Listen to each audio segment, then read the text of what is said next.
Welcome to the Power and Market Report from the NXT studio in San Diego. I'm your host, Albert Liu. My guest today is John Williams, publisher of Shadow Stats. He's a professional economist who holds an AB and MBA from Dartmouth University. Since 2004, he's published Shadow Stats, the electronic news service reporting U.S. economic data. John, thank you for joining me once again on the Power and Market Report. How are you? Fine, thanks, Albert. Thank you for having me. I appreciate you coming back on the show, sir. Yeah, since it's been a while, I wanted to reintroduce you to the viewers and talk about the inception of Shadow Stats. It's a very interesting story.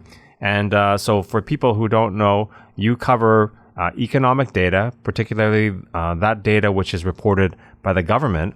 And I think it's important to note that these figures, they're a reflection of what's going on. They're merely statistics that are, I guess, arbitrary in some way, but they do reflect some true economic reality.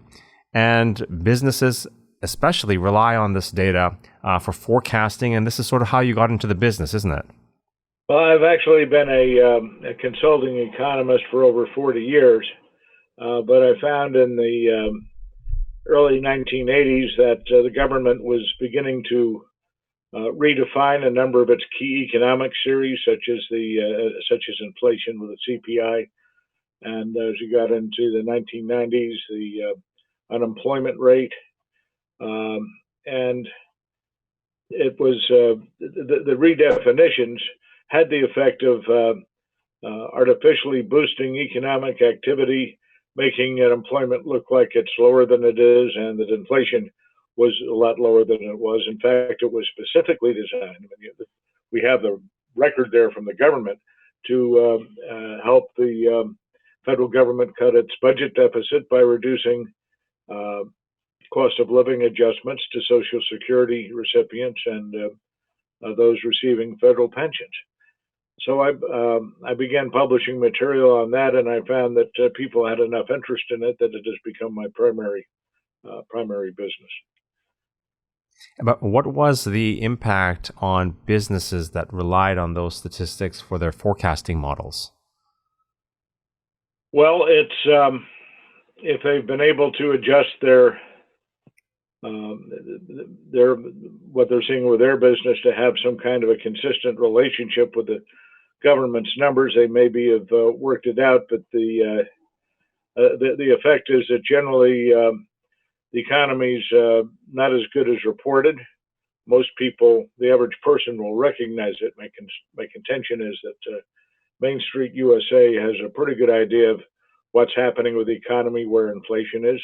You're talking out-of-pocket expenses and personal income, and if they don't see stuff that corresponds to what they're experiencing, they don't believe the government's numbers. A lot of people in the business world do that as well.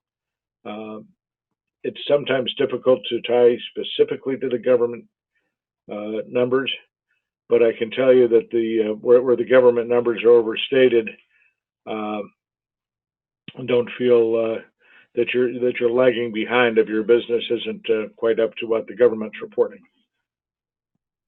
Let's talk about unemployment figures for a moment, because I know you do focus on that. If you talk about the regular mainstream experience, I guess if you don't own a business and you have a job, you probably don't have a good feeling of how many people don't have jobs or how many people are frustrated and have stopped looking. That's probably a very misleading figure if not reported correctly, don't you think? Yes, it is.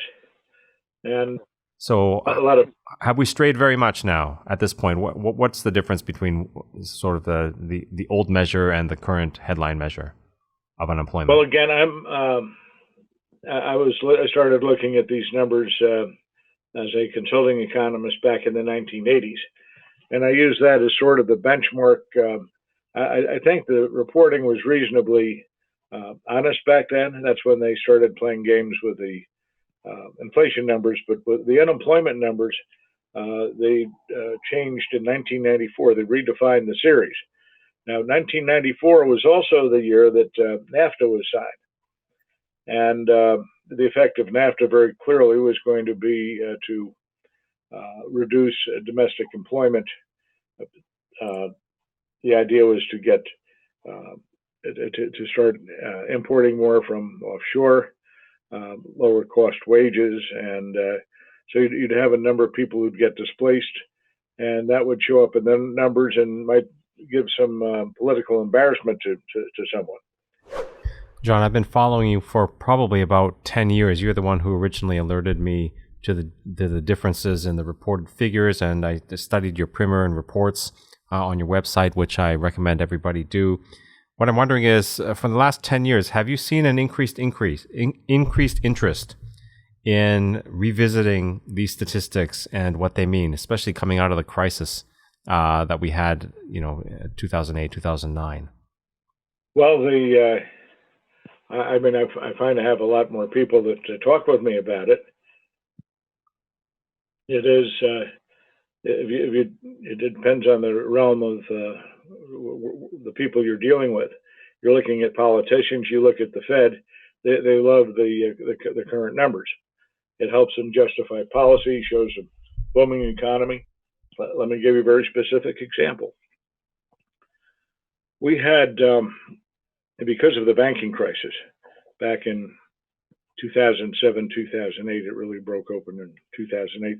The economy effectively collapsed. We had the deepest recession, people call it the Great Recession, since the Great Depression. And that the peak of that was in December of 2007. It hit a trough in 2009. The way they measure the business cycle here, once you hit a peak, that's the pre-recession peak, then it starts to fall off. The economy's in recession. It hits a trough. As it bounces off the trough, that's recovery. And when the recovery reaches the pre-recession peak, that's full recovery. Beyond that, you have what's called economic expansion. Well, if you look at the headline GDP, having troughed in 2009 and recovered in 2011, right now it's 25% above its pre-recession peak. And that's wonderful news if it only were true. You look at other series, such as the manufacturing series, major part of the economy, hit the same peak in December 2007, dropped to a trough basically in the same time frame, and then started to recover. But it's never fully recovered. It's still 4 or 5% shy of recovering its pre-recession peak. John, in your latest bullet edition number 11, May 31st, 2019, you talk about the revised GDP, April durable goods, and you say that there's a major new recession that continues to unfold. Now, you said that just now that you're expecting this to cause the Fed to start easing again in September. Do you think it's going to be enough to avoid a recession? No, I mean, we're already in the recession, and the Fed triggered it. I think they'll time this recession from November of 2018. That's when the numbers started to turn negative. You can see the patterns in everything ranging from freight to industrial production, manufacturing, retail sales. It's there. It's turning down in a manner that usually signals a recession. Now we had a complicating factor here with the government shutdown.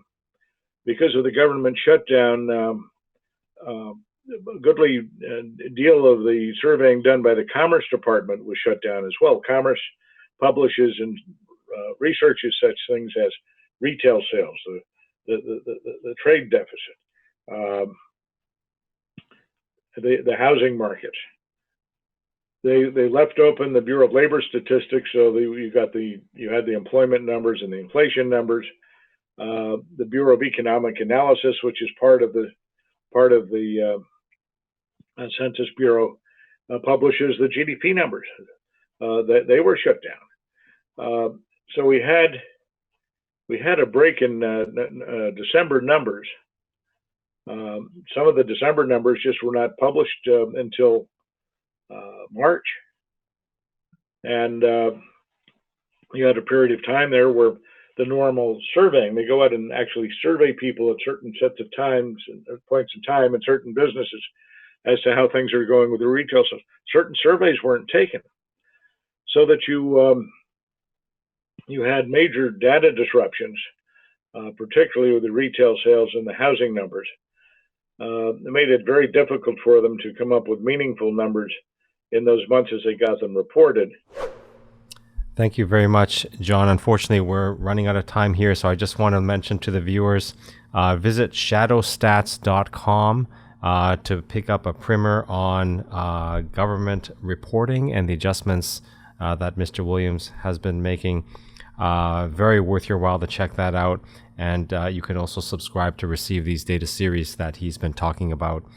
John, thank you very much for coming back on the Power and Market Report. I really appreciate it, and I hope we can talk again soon.